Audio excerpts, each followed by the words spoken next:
है तो वो 426 के तहत वो बाहर आ जाते हैं, सस्पेंड हो जाता है वो सल्ला।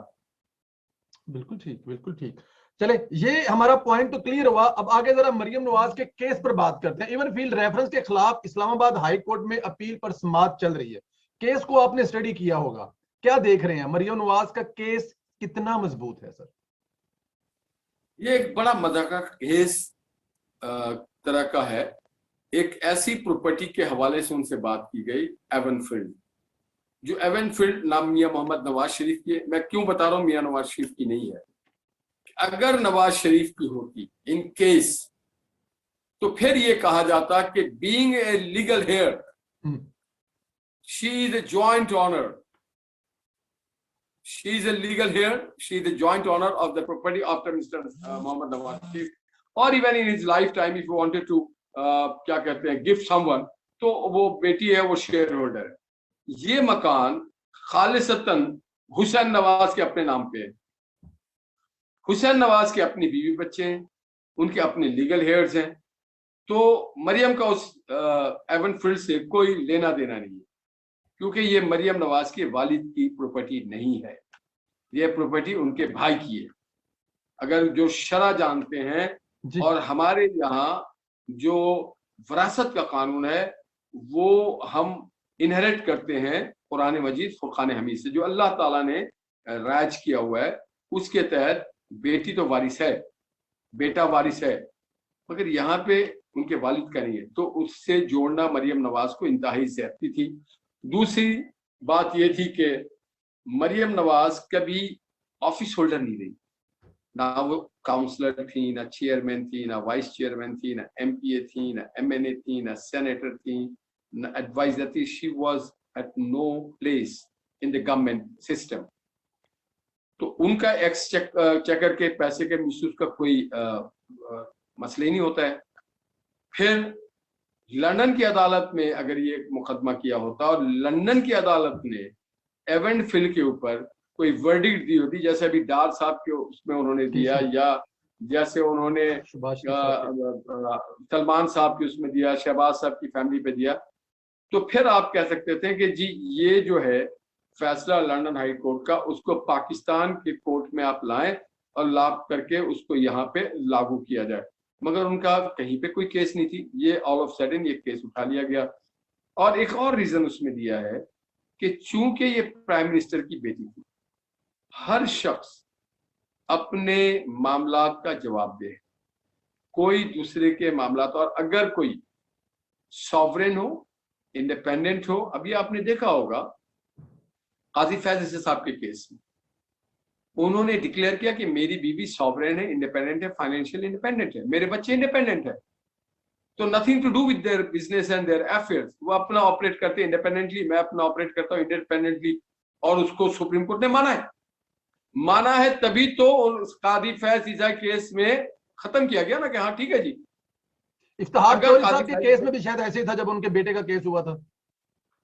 अब आइए इफ्तिखार चौधरी साहब का केस, इफ्तिखार चौधरी साहब के बेटे के केस में यह था कि जो एड्रेस था रेसिडेंशियल जी, और वो जो ऑफिस का एड्रेस था वो इफ्तिखार चौधरी साहब की रिहायशगाह थी जी, उस पे ये प्ली लिया गया कि जनाब वो अपना इंडिपेंडेंट कारोबार करता है, बेटा मेरा जरूर है, एक ही घर हम शेयर जरूर करते हैं, मेरे घर को शेयर करता है, बट उसके ना मैं कारोबार को शेयर करता हूं, ना वो मेरे एज ए जज कोई मामला शेयर करता है, तो we are both of us are independent, और वो केस भी हमारे सामने है। तो फिर मरियम पे क्यों नहीं अप्लाई हो सकता? मरियम पे अप्लाई हो सकता है और 100% अप्लाई होगा।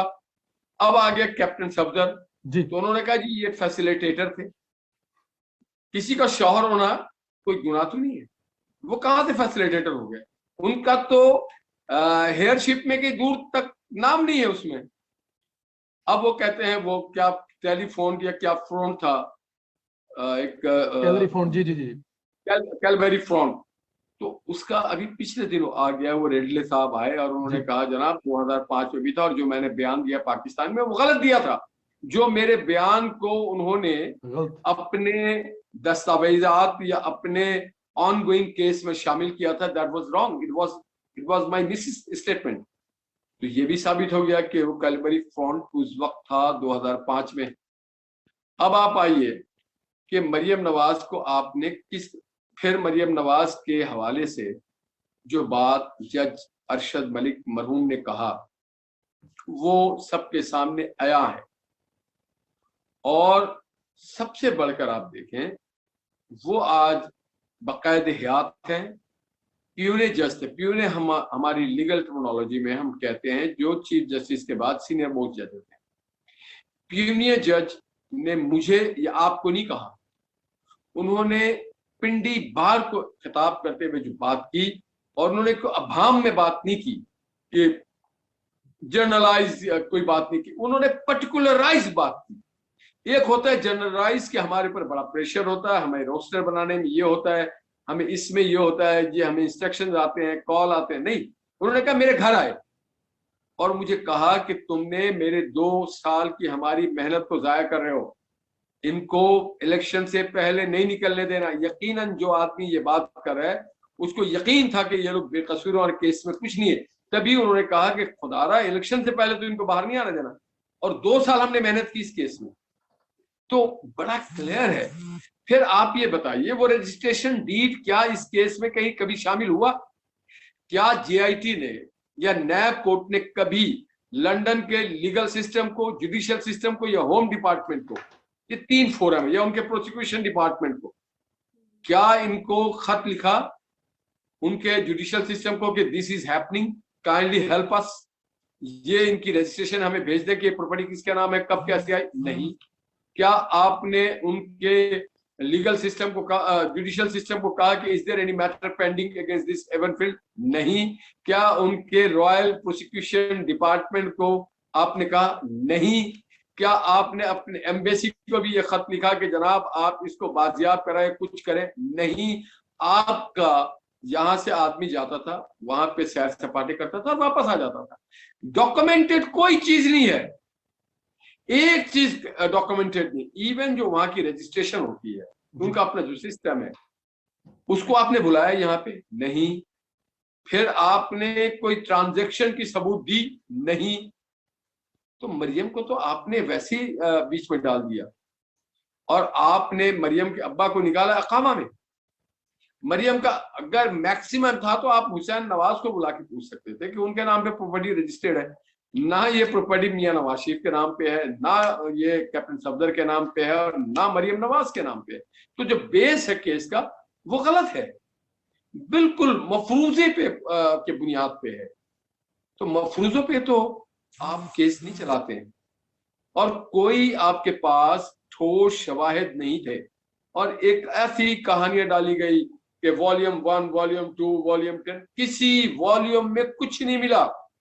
और ये इसी तरह से है कि जैसे 2 तोता कहानी होती है एक प्राइवेट निजी चैनल में, और 2 साहब हैं, शाबिर शाकिर और चौधरी साहब है, क्या नाम है उनका, जो वो उसका काम करते हैं, क्या करते हैं, गुलाम अब्बास साहब, वो स्क्रैप का जो वाले हैं जी, गुलाम हुसैन साहब।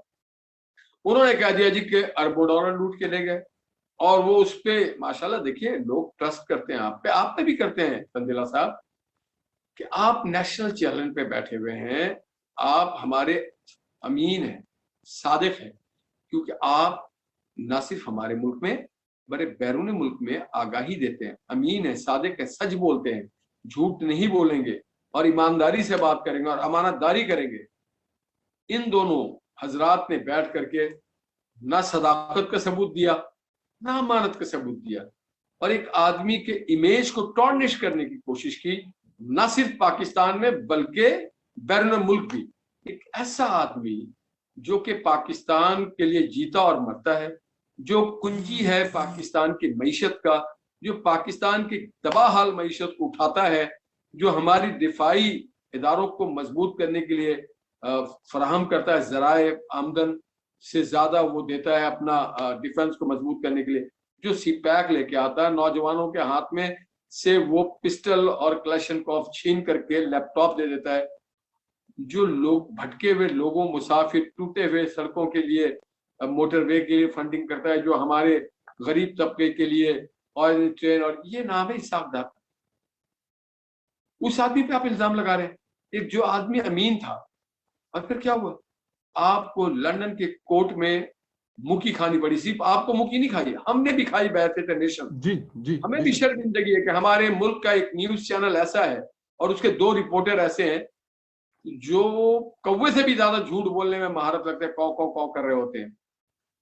और फिर आपको यही नहीं हुआ, 100,000 पाउंड का जुर्माना ही भरना पड़ा और उनसे माफी भी मांगना पड़ा। तो ये भी एक सबूत है। बिल्कुल, यहाँ की अदालतों ने तो उनको एब्सकॉन्डर भी डिक्लेयर कर दिया है। तो बात यह है कि मैं फिर वहां पे आऊंगा कि मरियम नवाज के केस में कोई दम नहीं है, कोई जान नहीं है। Who is the complainant? Who is the complainant? मुझे ये बताएं पहले। क्या साकिब निसार कंप्लेनेंट है? तो अगर साकिब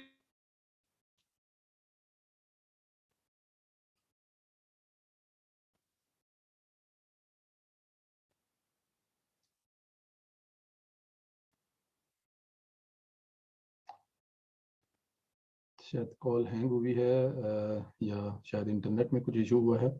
बड़ी तफसील से बताया निहाल भाई ने हमें कि मरियम नवाज के केस में तो बिल्कुल कुछ नहीं है, और सबसे बड़ी जो ब्रेकिंग न्यूज़ दी है वो ये दी है कि मरियम नवाज जो है वो इलेक्शन लड़ सकती है। ये सबसे बड़ी न्यूज़ दी है।